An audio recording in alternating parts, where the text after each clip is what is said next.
Matagal-tagal nga akong walang upload ng pag-aasikaso ko kay Athena or pag-aasikaso ko sa mga baon niya bago pumasok. Kaya ngayong araw nga mga mamis ay yung gagawin ko. Alas 3 ng madaling araw pa lang gising na ako kasi nga hirap talaga akong matulog simula nga nung nagkasakit ako. Dahil nagising na nga ako ng alas 3, hindi na ako natulog ulit, inantay ko na lang na mag alas 5 para nga maasikaso ko itong request na baon ni Athena ngayong araw. 3 days ago may upload ako mga mamis, 'di ba? Yung nag-grocery si Athena. And yung mga gin-grocery niya doon, pang snacks na sana dito sa loob ng bahay kasi nga binibigyan naman namin na siya ng baon. Pero ngayong araw nga, nag-request si Athena na gusto daw niyang magbaon ng sandwich sa school, tapos yung ipapalaman itong chocolate na may strawberry nga na nabili niya doon nung nag-grocery siya. Tapos dadalhin na rin niya yung itong sangpak ng Oreo kasi yung isa naubos na niya. Ang sabi nga niya, 3 sandwich daw yung babaunin niya kasi nga para daw kapag merong nagkagusto or nagustuhan ng classmates niya, ibibigay niya daw yung iba. Tapos ito ring Oreo na to, gusto niya ipatikim sa mga classmates niya. Alam niyo ba mga mami, simula nung nag-grocery si Athena, pinigilan talaga niyang lantakan ng lantakan itong tinapay pati yung palaman niya para nga meron siyang mabaon sa school at may mabitbit siya para ma-share niya sa mga classmates niya. Huwag kayong mag-alala mga mami kasi dahil nga alam ko naman na ibibigay ito ni Athena sa mga classmates niya, sigurado ko naman na malinis muna yung mga kamay ko. Tinanong ko nga ulit siya kung okay na ba sa kanya itong 3 sandwich lang kasi pwede naman naming dagdagan dahil meron pa namang natitira siyang tinapay. Sabi niya okay na daw yung 3 kasi nga meron naman daw siyang dalang Oreo. Bawat sandwich nga hindi ko talaga tinipid sa palaman para nga ma-enjoy din lahat ng mga classmates ni Athena. Hindi ko na nga ilalagay sa lunchbox kasi meron naman ako ditong mga plastic na lagayan ng sandwich. Namiss ko to mga mamis kasi nga parang ilang buwan na din ata akong hindi nag-aasikaso ng babaunin niya sa school. Pero hanggang sa matapos lang naman yung pag-nag-iipunan ni Athena. Then after nun, eto na ulit, asikaso na ulit ako ng babaunin niya araw-araw.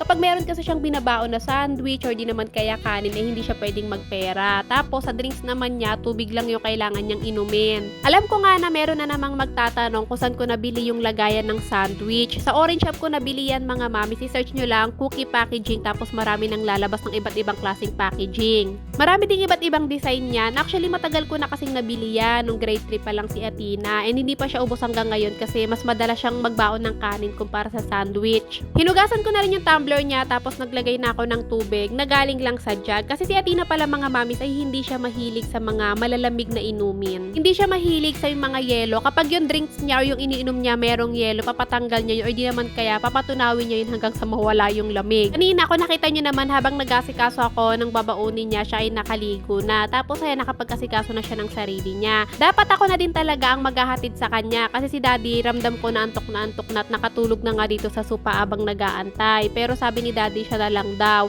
So sabi ko naman ako na nga lang ang magsusundo pag uwian kasi kailangan ko rin magpunta sa school kasi nga meron kaming kailangang bayaran. Paghatid naman ni daddy kay Athena sa school, nagpalit naman ako ng damit. Pagkatapos inilabas ko naman itong mga kaperahan ko na nasa plastic. Inipon ko yan mga mamis para meron ako mga pinangbabayad sa mga in-order ko online. Katas yan ang pagsusumikap ko mga mamis na hindi pa kainin si daddy, gutumin siya para lang mas malaki yung maitabi ko sa araw-araw. Minsan nga nagtataka na lang si daddy kung saan nanggagaling yung mga pera ko na pinambabayad ko kapag may dumarating akong parcel. Kasi nagtataka siya, hindi naman ako nanghihingi sa kanya. Tapos minsan siya yung nag-aabono, tapos nagugulat siya na babayaran ko din agad siya.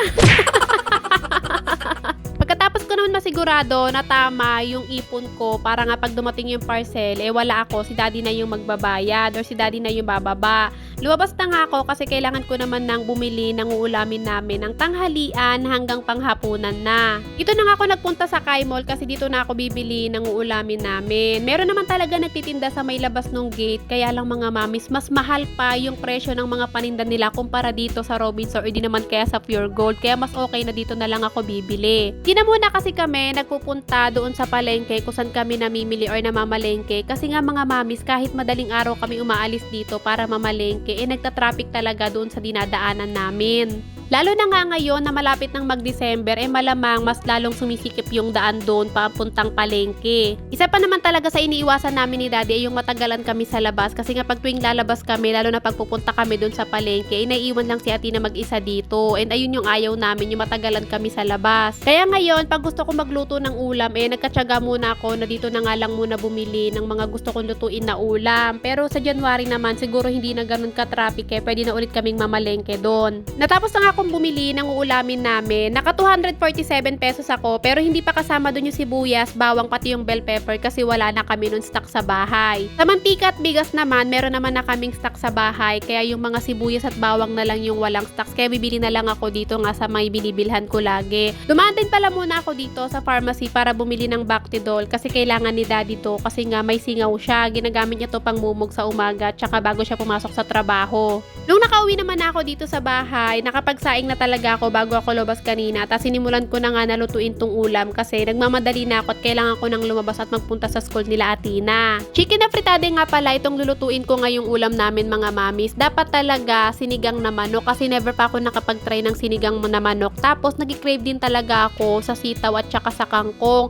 Pero naisip ko kasi si Atina mas bet talaga niya or mas gusto talaga niya yung mga sauce kesa sa may sabaw-sabaw. Kaya naisip ko na yung gustong ulam na lang muna niya yung lutuin ko tapos sa susunod na araw na lang yung gusto kong ulam. Total naman pareha sila ni daddy na mahilig talaga sa mga ulam na masos. Ikita nyo tong ulam namin na to mga mamis. Alam nyo ba na aabot pa yan ng kinabukasan? Kapag meron talaga kaming natitirang ulam na hindi naubos, inuulam namin kinabukasan. So yung panibagong budget na ibibigay sa akin ni daddy, hindi ko na nagagamit yun. Bali ayun na yung natatabi ko. Mas malaki talaga yung naitatabi ko kapag meron kaming natitirang ulam at inuulam namin kinabukasan. Yung mga naipon ko naman mga mamis na galing sa panggastos namin sa araw-araw, puro mahalaga naman yung pinambibili ko doon. Halimbawa na lang naubusan na ako ng panglinis sa bituka ko na mga wipes. Ayun, bibili ako ng wipes tapos yung ipon ko na yung ibang babayad ko. Or di naman kaya meron ako nagustuhan na gamit na kailangan namin dito sa bahay. Ayun, na-order ako tapos yun yung pambabayad ko. Malaking tulong din talaga kay daddy mga mamis na kahit papano nakakapagtabi ako para pag may kailangan akong bilhin, hindi ko na kailangan manghingi sa kanya. Kasi sa mga billings pa lang talaga, talaga namang nahihirapan na rin si daddy. Gaya na nga lang ngayon, ito't katapos ko na magluto ng ulam, pupunta na ako sa school ni Atina para nga magbayad na ng field trip. Etong field trip nga na to mga mamis, okay lang naman talaga kahit hindi makasama si Atina. Sinabihan ko naman na talaga si daddy. Pero si daddy kasi mga mamis, pagdating kay Atina, hindi talaga pwede na siya yung tinitipid namin. Kasi nag-iisa lang si Atina tapos titipirin pa namin. Tsaka isa pa mga mamis, minsan lang naman kasi to. Actually, isang beses sa isang taon nga lang to. Kaya hindi na talaga namin nahayaan na hindi makasama si Atina sa ganto. Para nga paglaki niya, meron siyang mga magagandang memories. Mahalaga kasi sa amin ang happy memories mga mamis. Lalo na nga ngayon na hindi naman biro yung mga pinagdaanan naming trauma nung ako ay nagkasakit. Pagkatapos kong magkasakit, si Atina rin nagkasakit. Halos isang taon din siyang may sakit noon. Kaya hanggat maaari talaga, gusto namin lagi lang masaya si Atina. And alam ko naman na lagi nyo naririnig yun sa mga vlog ko dahil hindi rin talaga biro yung pinagdaan ng trauma ni Atina nung nagkasakit ako tapos nalayo siya sa amin dahil nga sa pagkakasakit ko.